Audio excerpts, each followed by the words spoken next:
Oui, bonjour. Donc, nous sommes le 13 septembre, nous sommes à Strasbourg. Ce matin, donc, on a commencé la session avec le grand discours de Madame van der Leyen que j'ai décortiqué et qui fait peur puisqu'effectivement, elle nous parle de l'union de la santé, d'une gouvernance mondiale qu'elle va mettre en place et qu'elle souhaite mettre en place pour le futur. Je vous invite à aller voir son discours. Nous avons jeté les bases d'une union de la santé qui nous ont aidés à vacciner tout un continent et de vastes régions du monde.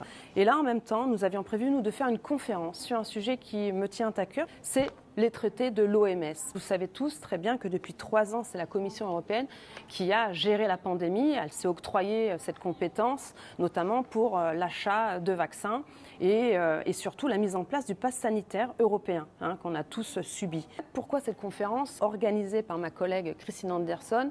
Moi, je parraine cette conférence avec 2 prestigieux experts. Ils viennent des États-Unis, Steve McCullough et M. David Adam, qui va nous donner son expertise, son regard, puisqu'effectivement, on sait très bien qu'aujourd'hui, tout ce qui se passe ici en Europe, c'est aussi passé aux États-Unis. Et on voit bien qu'il y a cette convergence des gouvernements différents qui veulent nous amener à ce traité international donc sur la gestion des pandémies via l'OMS.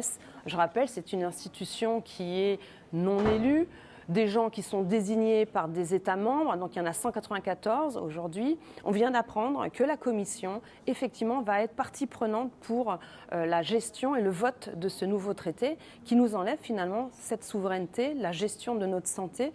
Moi, je vous rappelle qu'en France, on meurt aux urgences, que c'est pour moi, ça, c'est une des priorités. Il y a des gens aujourd'hui qui n'ont pas accès aux soins parce qu'ils ont un manque de moyens, un manque de lits d'hôpitaux. Et là, en parallèle, vous avez donc ce discours hors sol ce matin de Madame van der Leyen qui estime que cette gestion va se faire au niveau mondial. Nous devons garder cette gouvernance, nous devons garder la maîtrise de cette gestion de la santé parce que ça touche notre quotidien, ça touche tout le monde, de toutes les catégories sociales, que ce soit aussi les patients, mais aussi le secteur médical. Parce que ça veut dire que quid des emplois, quid effectivement de leur parcours à eux pour le recrutement de ces médecins. Donc il faut continuer et il faut surtout se battre pour qu'on conserve cette compétence.